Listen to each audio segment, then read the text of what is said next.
ધીમે ધીમે રાણો રાણાની રીતે જ છે યાર. તમારો પ્રેમ છે. હા, ડાયરા ક્યારેક સાંભળજો યાર. નકરા લવના સોંગ સાંભળીને ક્યાંક મગજ મૂકી ન દે તમારો યાર. આ ઘણા તો એટલા બધા પ્રેમના ગીતો સાંભળે છે પાણી વગરના કૂટિયા કૂવામાં પડી જાય યાર. પાણી વાળો કૂવો હોય તો સમજ્યા, પાણી ભરેલું હોય ગોઠણ બોઠણ ભાંગે નહીં. આ તો ઘાયલ થઈ ગયા યાર, ગમમાં આવી જાય સાલા, હવે જીવવું નથી. અને તમે નક્કી કરી લેજો, તૂટવામાં જો કોઈ પેલા હોય તો ઈ સાહેબ યુવાનો છે. હા, ઈ વેલા તૂટી જાય, કારણ કે સાચો પ્રેમ જ આપણે કરી છે ને યાર. એ તો ભગવાન જાણે, આપણે બે બોલી જો. હા, વાતું એકાદી કરવા માટે આવ્યા છીએ ત્યારે આયા. એમને ઉપર આવવા દીજો, એમને ઉપર આવવા દીજો. પ્રેમ છે યાર, પ્રેમ વિના વ્યાવ વ્યાવ. હા, તમારો પ્રેમ છે. Respect you from the bottom of my heart યાર. આવી જાઓ. Your love is more important than money. પૈસા નહીં, પ્રેમની જરૂર છે યાર. અને money is not everything but everything needs money. પૈસાથી બધું ન હોય, કે પ્રેમ કરવો પડે સારા વ્યક્તિને યાર. ક્યાંક કોકના ખંભે માથું મૂકીને બે આંસુના ટીપા પાડવા હોય ને તો એવું વ્યક્તિત્વ જોવું પડે. બાકી ઘણા રૂપિયા રૂપિયા રૂપિયા રૂપિયા કરીને ડૂબી ગયા. આવા હવારેથી મરી ગયા ને સમસાને કાગડા ઉડે સાહેબ, કાગડા. પૈસા જરૂર છે જીવનમાં, ભૌતિક સુખ માટે પૈસા. જો ઘણી વાર કહું છું, માલ એ તો મોહબ્બત હે. પણ પૈસા, એટલા બધા પૈસા ગાંડા ન થઈ જાય તમારા હારા સંબંધી તમે ભૂલી જાવ યાર. પૈસા જરૂરી છે, પૈસા વગર દુનિયામાં હાલે નહીં, એ વાત મુદ્દાની છે. હા, પણ એટલા પૈસા ગાંડા નો થઈ જતા કે તમે તમારા ખુદને ભૂલી જાઓ, તમારા પરિવારને ભૂલી જાઓ. એમ નહીં. ત્યારે મને પૈસા માટે એક છંદ મેં લખેલો યાદ આવે છે.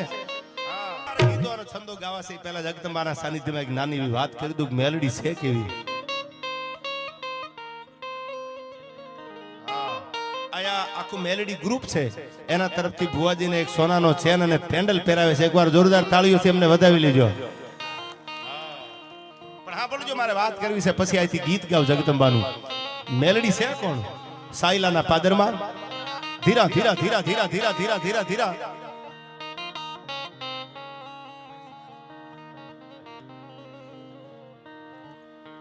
આ મને ફરમાઈશ છે, મા બાપ વિશે બોલજો. એટલે બહુ સારી ફરમાઈશ દેવા વાળા છો, ભલે 100 થોડા પણ સમજણા છો યાર. અને મજા એની જ છે. ભૂંડડી છે ને, ભૂંડડી, એના બચ્ચા બહુ જાજા હોય, પણ સિંહણને 1000 હોય, એને જાજા ટોળા ફેરવવાની જરૂર ન પડે.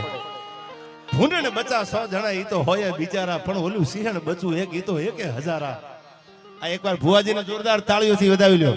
ભાઈ ભાઈ ભાઈ ભાઈ.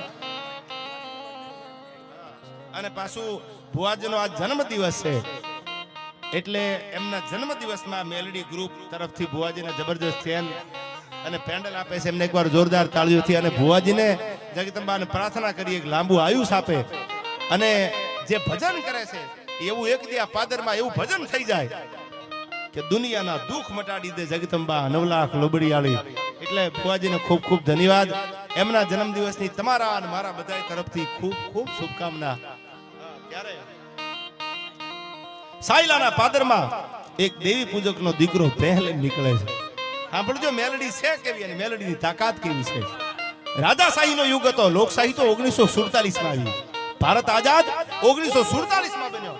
આઝાદી પહેલા રાજાશાહી હતી.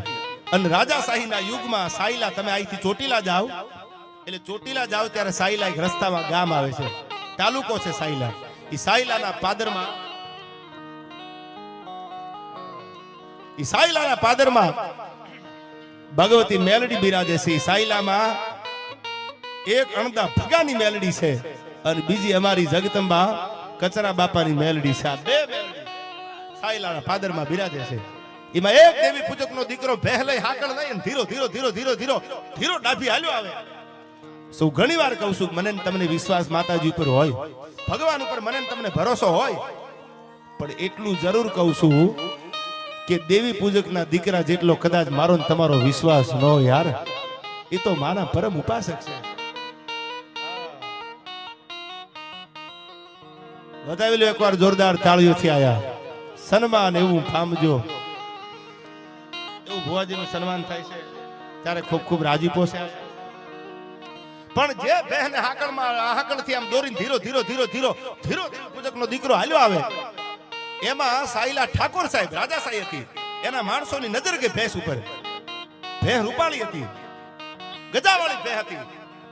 એટલે એમ રૂપાળી એટલે ભેંસ કાળી જો, ઈ વ્હાઈટ નો હોય, પણ દેખાવડી ભેંસ હતી, ગજાવાળી ભેંસ હતી.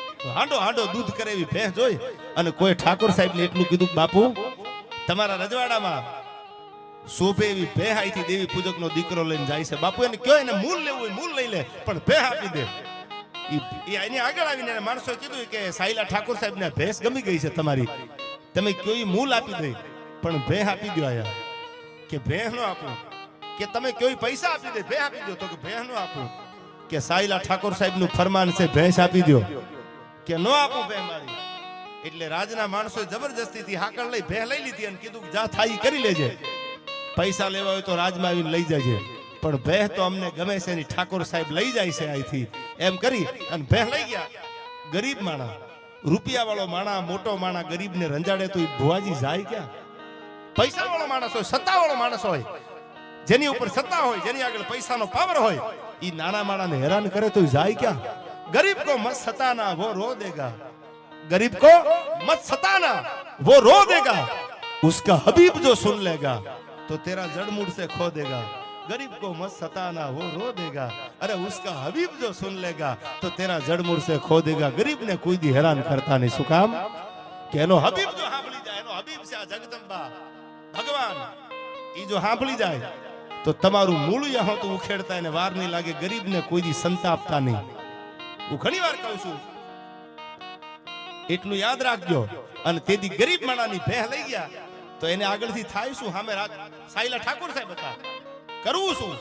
તેથી આ મેલડી જે બેઠી છે લાખા વણજારાની મેલડી, એવી ન્યાય સાયલાના પાદરમાં મેલડીનો જૂનો થડો છે હજી.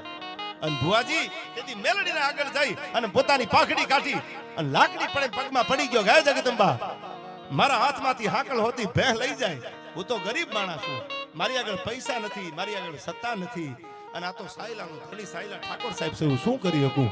પણ મેલડી હું તારા થડાની સામે આડી વાટનો દીવો કરીને બેહું છું. જમવાની વાત તો એક બાજુ રહી, પણ પાણીનું ટીપું ન નાખું જ્યાં સુધી સાયલા ઠાકોર સાહેબ મારી બહેનને દેવા પાછા ન આવે ત્યાં સુધી કાં તો તું મેલડી નહીં, આ થડામાં પાણા પડ્યા હોય માનું. અને એક દી, બીજો દી, ત્રીજો દી, ચોથો દી, 5 દી વયા ગયા, પાણીનું ટીપું મોઢામાં નથી મૂક્યો. અને આડી વાટનો દીવો કરીને બેહી ગયો. જો મારી મેલડી બેઠી હોય જૂના થડામાં તો રાત સાયલા ઠાકોર સાહેબ ફેહ દેવા માટે આવે તો માનું કે આ માતાજી બેઠી છે, બાકી માનું કઈ પાણા પડ્યા હતા, મારી માં બેઠી નથી આયા. અને બરાબર 7મો દીનો સૂરજ ઉગ્યો અને આ બાજુ જગદંબાને લાજ રાખવી, કારણ કે હયાના ભાવથી કરો જો હાકલું તો ઢીગલું ચીથરા તણું ધૂણે. તમારો ભાવ જો હયામાંથી નીકળે, તમારો હાકલો હયામાંથી નીકળે તો ચીથરાના બનાવેલા ઢીંગલાય ધૂણવા મંડી જાય. એમ થર થર થર થર થર થર ફળા મંડ્યા હોકારા દેવા. અને સાહેબ સાયલા ઠાકોર સાહેબ નો દીકરો મેડી માથેથી પડતો થયો. ભાઈ ખબર પડી, કોઈ કીધું કે બાપુ જો જીવતરની ભીખ માંગી હોય ને જીવવું હોય તો અણદા ભગાની મેલડી બેઠી છે ને પગમાં પડી જાવ. આજે ભગવાનની સામે, જગદંબાની સામે અન્નનો દાણો મોઢામાં નથી મૂક્યો, હાથાથી થઈ ગયા. અને તમે જે ભેહ લઈ આવ્યા છો એ પાછી મૂકી દો, બાકી વાર નહીં લાગે આયા. કારણ કે તૂઠે તો દીએ દીકરા અને રૂઠે તો લીએ રાજ. જગદંબા જો તમારી ઉપર જો રાજી થઈ જાય તો 15-20 વર્ષ થઈ ગયા હોય, દીકરા નવે ને કીધું છે કે જા દીકરો ન દઉં તો જૂના થડે ખોટ બે, દીકરા આપ્યાના દાખલા છે. અને રૂઠે તો લીએ રાજ, રૂઠી જાય તો રાજ લેતા એને વાર ન લાગે. અને તેદી એની કૃપા થઈ અને તેદી પગમાં પડી ગયા રાજકોટ ઠાકોર સાહેબ. અને એટલું કીધું કે તમારી ભેંસ તો આપી દઉં, પણ તું કઈ ગામ આપી દઉં, પણ મારી ભૂલ થઈ ગઈ. જગદંબાની આગળ લાકડી પડીને પગમાં પડી ગયા. સાહેબ આજે અણદા ભગાની મેલડી હજી બેઠી છે, કોક દી લાંબી આંગળી કરો પછી અણદા ભગાની મેલડી હોય તો ભલે. અને આ પાદરમાં આવી અને લાખા વણજારાની મેલડી સામે પડકારો કરો, પણ સાચા ભાવથી યાદ કરો. શું કામ? કે નવગણના ભાલાની અણી ઉપર ચકલી બનીને બેઠી હતી. નવગણને વિશ્વાસ હતો કે મારી માં જાહલને લેવા જતો હતો, મારી બેન છે જાહલ, મને રાખડી બાંધી. તેથી જૂનાગઢના ધણીએ કીધું તું બેન આ ચામડાની મોજડી બનાવીને તારા પગમાં પહેરાવું ને. તો બેન જાહલ તારા ઋણમાંથી આ નવઘણ કોઈ દી મુક્ત નહીં થાય. જુનાગઢનો રાજા હતો આ નવઘણ, જુનાણાનો ધણી હતો, 999 પાદરનો રાજા હતો ઈ. પણ બેન કે તો જુનાગઢના ગામ આપી દઉં. અને તેથી માંડવામાં જાહલના લગ્નમાં જવતર હોમતા હોમતા હોમતા આ દેશનો દીકરો રા નવઘણ એટલું બોલ્યો છે કે બેન જાહલ તું કે તો ગામ આપી દઉં. બેન મારા ચામડાની મોજડી તારા પગમાં પહેરાવું. ના ભાઈ કાંઈ નથી જોતું. બેન ને તો ભાઈ આગળ રાખડીની આશા